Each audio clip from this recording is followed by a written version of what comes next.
जो OBC SC पिछड़े दलितों की 20,000 सीटों को घोटाला कर लिया। ये सारे पिछड़ों के नेता हैं और हम पिछड़े दलितों के वोटों पर ये मंत्री बन बैठे हैं। तो पुलिस को इशारा करके लाठियों से पिटवाने का काम करते हैं, बद्दी बद्दी गालियां दिलवाते हैं। अगर आप शिक्षा मंत्री का पद नहीं संभाल पा रहे हो तो माननीय मुख्यमंत्री योगी जी को त्यागपत्र दे दो अपना।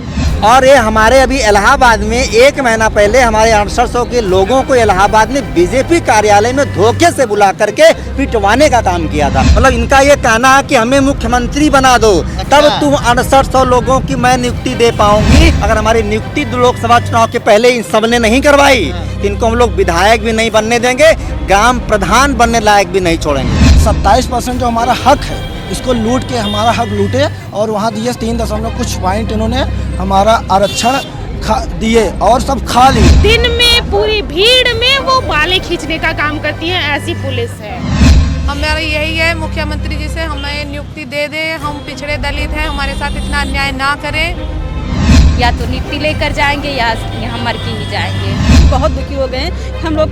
530 दिन से आज 533 दिन हो गया। हम लोग कंटिन्यू लगातार धरना बैठ रहे हैं, दे रहे हैं, लेकिन हम लोग को कोई पूछने वाला नहीं कि आप लोग हो कहाँ। पिछले लंबे समय से उत्तर प्रदेश की राजधानी लखनऊ में प्रदेश का युवा नौकरी के लिए दर दर की ठोकरें खा रहा है। 2019 से शिक्षक भर्ती जो स्टार्ट हुई थी उसमें कुछ खामियां रह गई थी, उसे लेकर ये युवा पिछले लंबे समय से एक लड़ाई लड़ रहा है, लेकिन उन्हें आज भी जो है उनकी समस्या का समाधान नहीं हुआ है, उन्हें इंसाफ नहीं मिला है। और लखनऊ के इको गार्डन पार्क में ये युवा धरने पर बैठा हुआ है, लेकिन सत्ता के गलियारों में जो बैठे हैं नेता, उन तक ये बात नहीं पहुंच रही है। कोई भी नेता इनकी सुध लेने नहीं आ रहा है। और आज हम ऐसे ही युवाओं से जानेंगे कि उनकी क्या समस्या है और क्यों उनकी बातों को या क्यों उनकी मांगों को अनदेखा किया जा रहा है। जी हाँ भैया, देखिए हम लोग 69,000 शिक्षक भर्ती से हैं। 2018 में 69,000 शिक्षक भर्ती प्राथमिक में आई थी। इसके बाद बीजेपी की सरकार ने तत्कालीन शिक्षा मंत्री सतीश चंद्र द्विवेदी थे, जो ओबीसी एससी पिछड़े दलितों की 20,000 सीटों को घोटाला कर लिया। और हम लोग बिल्कुल लखनऊ की सड़कों पर, पूरे प्रदेश की सड़कों पर लड़े। जब माननीय मुख्यमंत्री जी के संज्ञान में बात गई तो हमारे 5 डेलीगेशन को माननीय मुख्यमंत्री जी ने उस समय के तत्कालीन शिक्षा मंत्री सतीश चंद्र द्विवेदी जी के साथ बुलवाया। और बुलाने के बाद उन्होंने आदेशित किया कि इनका ऑब्जर्वेशन करके आप इन दलितों पिछड़ों को इनकी नियुक्ति बिल्कुल दे दो।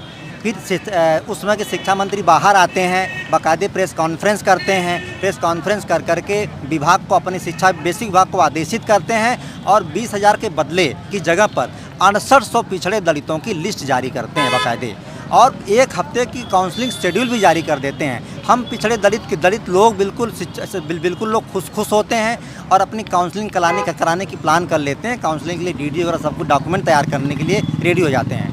इसके बाद क्या होता है कि 2 से उसमें आपका बिल्कुल विधानसभा का चुनाव चल रहा था। 2 से 3 दिन बाद इसी बेसिक विभाग के बिल्कुल भ्रष्ट अधिकारी हमारी लिस्ट को लेकर के माननीय कोर्ट को चले जाते हैं और फिर ये वहाँ पर हैंग हो जाती है। इसके बाद हम लोग अपनी लड़ाई लगभग 1.5 से 2 साल फिर से लड़ना शुरू करते हैं। माननीय कोर्ट में लड़े, माननीय कोर्ट से फिर सड़कों पर लड़े। आज के डेट में हम लोग ये जितने हमारे पिछड़े दलित के नेता हैं, ये देखिए, मैं आपसे बताना चाहता हूँ कि ये अनुप्रिया पटेल जी हैं, ये ओम प्रकाश राजभर जी हैं, ये केशव प्रसाद मौर्य जी हैं, ये आपके भूपेंद्र सिंह चौधरी जी हैं, ये स्वतंत्र देव सिंह जी हैं, ये हमारे बेसिक शिक्षा मंत्री हैं संदीप लोधी जी, जो माननीय कल्याण सिंह जी के पोते हैं। ये सारे पिछड़ों के नेता हैं और हम पिछड़े दलितों के वोटों पर ये मंत्री बन बैठे हैं। ये अनुप्रिया पटेल जी माननीय कैबिनेट मंत्री हैं केंद्र सरकार में, इनके हस्बैंड उत्तर प्रदेश की सरकार में कैबिनेट मंत्री हैं। जब हम लोग इनके पास अपनी मांगों को लेकर के जाते हैं तो ये कहती हैं कि हमारी क्षमता और बढ़ा दो, तुम लोग दूसरे पार्टियों के प्रमोटेड लोग हो, तुम लोग यादव बिरादरी से हो, तुम लोग फला बिरादरी से हो, और हमारी शक्ति, हमारी पावर और बढ़ा दो। मतलब इनका ये कहना है कि हमें मुख्यमंत्री बना दो, तब तुम 6800 लोगों की मैं नियुक्ति दे पाऊंगी, नहीं तो मैं नहीं दे पाऊंगी। अनुप्रिया पटेल मुख्यमंत्री बन के आपको नौकरी देंगे? अभी इनकी कोई औकात नहीं रह गई है। और मैं आपसे बता दूं कि माननीय केशव प्रसाद मौर्य जी हैं, ये डिप्टी सीएम है प्रदेश की सरकार में। और मैं आपसे बताना चाहता हूं कि आपके प्रदेश की जनता तो इन्हें नकार दी है, ये चुनाव हार गए थे और इसके बाद इनको बिल्कुल डिप्टी सीएम बनाया गया। और ये हमारे अभी इलाहाबाद में 1 महीना पहले हमारे 6800 के लोगों को इलाहाबाद में बीजेपी कार्यालय में धोखे से बुला करके पिटवाने का काम किया था। हम लोगों ने ठान लिया है, अगर हमारी नियुक्ति लोकसभा चुनाव के पहले इन सब ने नहीं करवाई तो इनको हम लोग विधायक भी नहीं बनने देंगे, ग्राम प्रधान बनने लायक भी नहीं छोड़ेंगे। 2022 के चुनाव से पहले या अन्य चुनाव में भी या लोकसभा चुनाव भी अभी आएंगे, उसमें ओबीसी वोट बैंक को लेकर सभी पक्ष विपक्ष लगातार राजनीति करते हैं। एक बड़ा वोट बैंक भी है, ओबीसी वोट बैंक मुख्यमंत्री बनाता है, ठीक है, लेकिन आज उसी वोट बैंक के नेता आपकी आवाज नहीं उठा रहे हैं, यही कह रहे हैं ना? जी बिल्कुल, और ना ही आपकी सुध ले रहे हैं। पत्रकार महोदय, मैं आपके चैनल से बताना चाहता हूँ, सुध ही नहीं लेते ये। जब हम लोग इनके आवास पर 1, 2 बार 3 बार नहीं, हजारों बार हम लोगों ने जा करके इनसे विनती अनुनय विनय किया है कि हमारी नियुक्ति आप लोग करवा दो, हम लोग पिछड़े दलित हैं, नियुक्ति करवा दो, हमारे वोट पर ही आप लोग मंत्री मुख्यमंत्री बन बैठे हो। लेकिन इसके बाद भी इनके कानों पर जू नहीं रेंगती, कान बंद करके बैठे हुए हैं। मैं आपसे बताना चाहता हूँ, ये हमारे शिक्षा मंत्री हैं संदीप लोधी, लोधी समाज से आते हैं। माननीय कल्याण सिंह जी के ये पोते हैं, पूरे प्रदेश में नहीं पूरे विश्व में माननीय कल्याण सिंह जी की बदनामी कर रहे हैं। हमारी बहनें भाई जब इनके आवास पर जाते हैं तो पुलिस को इशारा करके लाठियों से पिटवाने का काम करते हैं, बद्दी बद्दी गालियां दिलवाते हैं। हमारी कुछ बहनें प्रेग्नेंट हैं, प्रेग्नेंट बहनों के पेटों में पुलिसिया हरकत से मरवाने का काम करते हैं और अपने आवास में बैठे रहते हैं।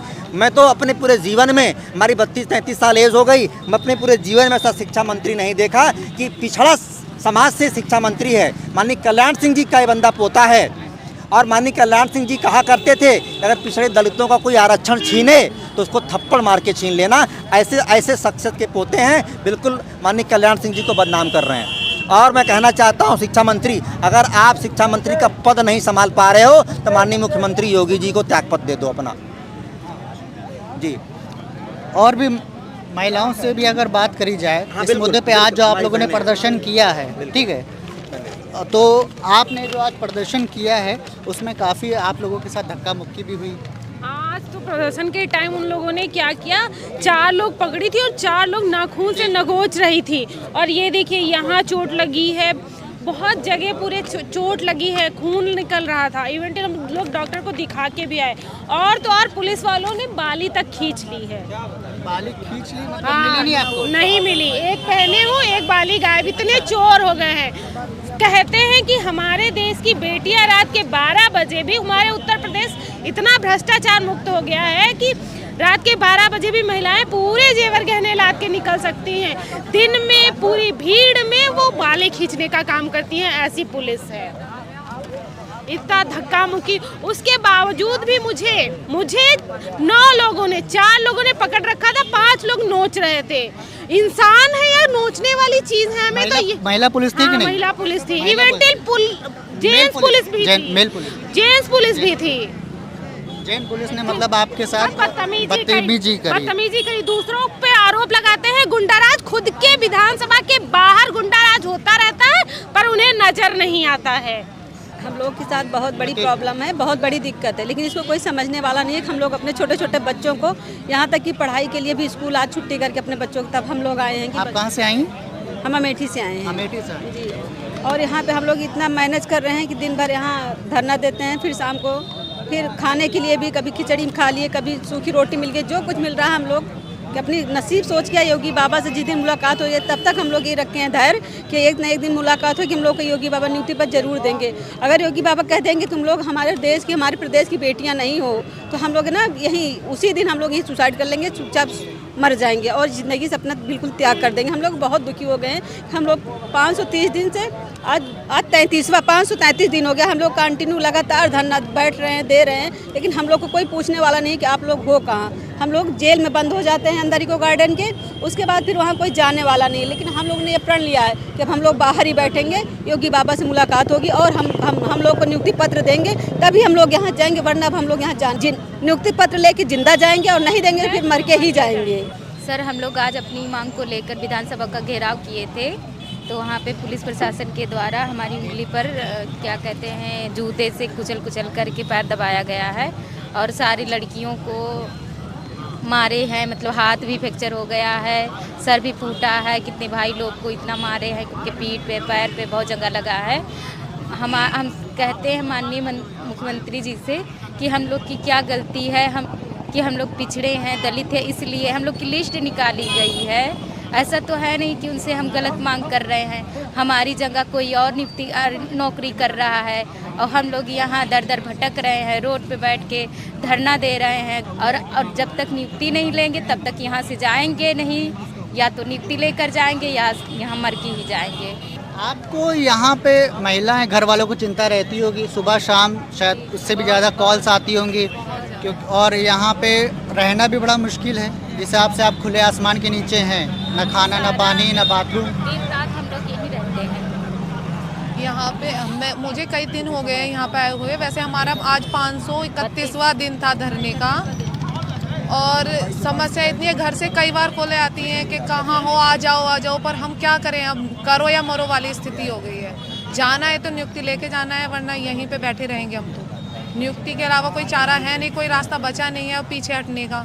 इतने दिन, अब 531 दिन हमने वेस्ट कर दिए हैं। या तो हमें पहले ही मना कर देते, इन्होंने लिस्ट निकाली क्यों, और अगर लिस्ट निकाली है तो हमें नियुक्ति तो दें, या फिर हमें मना कर दें नहीं जाना, हम चले जाएंगे अपने अपने घर। हमारा यही है मुख्यमंत्री जी से, हमें नियुक्ति दे दें। हम पिछड़े दलित हैं, हमारे साथ इतना अन्याय ना करें। आप कहाँ से आए? जी, मेरा नाम धर्मवीर प्रसाद सुल्तानपुर से है।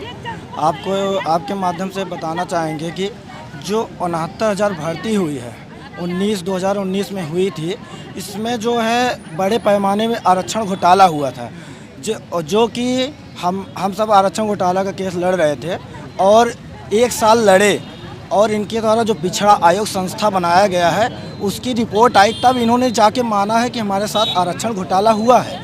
यानी कि इसके पहले मान ही नहीं रहे थे कि हमारे साथ घोटाला हुआ है। 27% जो हमारा हक है इसको लूट के हमारा हक लूटे, और वहाँ दिए 3 कुछ पॉइंट इन्होंने हमारा आरक्षण दिए और सब खा लिए, यानी हमारा हक किसी और को दे दिए। ठीक है। और अब जब पिछड़ा आयोग का रिपोर्ट आया चुनाव को पहले 5 जनवरी 2022 को, उन्होंने माना कि आपके साथ घोटाला हुआ है और आपको आपका हक दिया जाएगा। 5 जनवरी 2022 से अनवरत हम सब आज 532 दिन धरने को हो गया, लगातार यहाँ 532 दिन से बैठे हैं और सरकार के कानों में जूं नहीं रेंग रही है। और आज हम सब इसी क्रम में विधानसभा का घेराव किए थे, और हमको इतनी बर्बरता से खींचा गया, यहाँ मांसपेशियों में खिंचाया, बेहोश हो गए थे, उल्टी भी हुआ और 2 घंटे बेहोश हुए। और यहाँ देखिए इंजेक्शन लगा, और जो है काफ़ी मतलब अब जाके होश आया, तब ये जैकेट पहने हैं अभी हम एकदम मतलब, और नाक में डाला गया तब होश में लाने के लिए दवा।